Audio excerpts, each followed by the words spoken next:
Welcome to Shot Callers eSports, and everyone remembers the days where you'd go over to your buddy's house and you'd see a GameCube lying there. Forget about every single game the GameCube has ever made, Nintendo's ever made for the GameCube, except for one. That's Super Smash Bros. Melee, and now at EVO 2016, it's been the biggest showing at that fighting tournament that anybody's ever seen. EVO 2016 has been gigantic, and it was big. 2017 going to be just as big, if not bigger, but we're here to circle it back and talk about Melee today.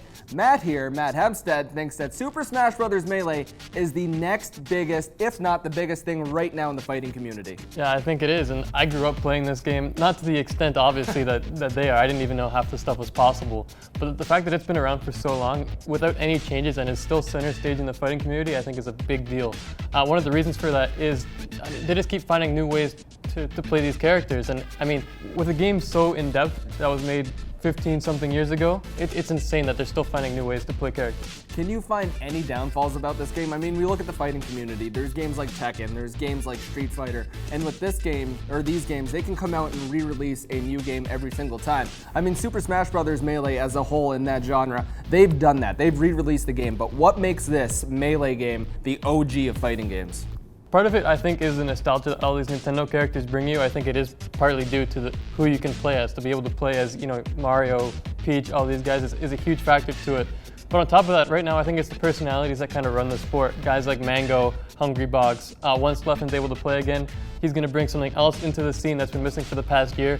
So I think it's the characters in-game and out of game that are really going to push Melee forward, and is what's done in the past. Now, Melee, when I think of fighting games, I do think of Street Fighter. I think Street Fighter is my go-to fighting game. I mean, you look at it, Street Fighter 1, 2, 3, 4, 5, they're re-releasing, they're coming out with new characters each and every time. I think that's the #1 fighting game, and I think that game has the chance to have its longevity. You think the flip side, though, don't you? I'm a little in question, and the problem with you saying that it's going to be one of the best is that they're going to release another one that's going to push this one to the back. So you got to keep learning it, keep finding new ways to play it, and again, that's not always the best for every single player. There's going to be players who are better at 5, 4, 3, 2, 1. So I just think Melee is a game that's constant, and the best are going to rule that game forever. 5 years from now, let's pretend we're back here on this desk. What are we going to be talking about, Street Fighter or Melee? I say Melee. I say Street Fighter. Let us know what you think in the comments below. What is the next biggest fighting game? Is Mr. Hempstead here right with Melee, or am I, Mr. Best, right with Street Fighter? Let us know in the comments below. Catch your games, catch everything. EVO 2017 coming up. You need to check that out as well. That's all we've got here at Shot Callers eSports. We'll catch you out on the rift. If you like that, don't miss a single thing. Go ahead and click subscribe or watch more of our videos. I promise you that they'll be the best buttons that you've ever mashed.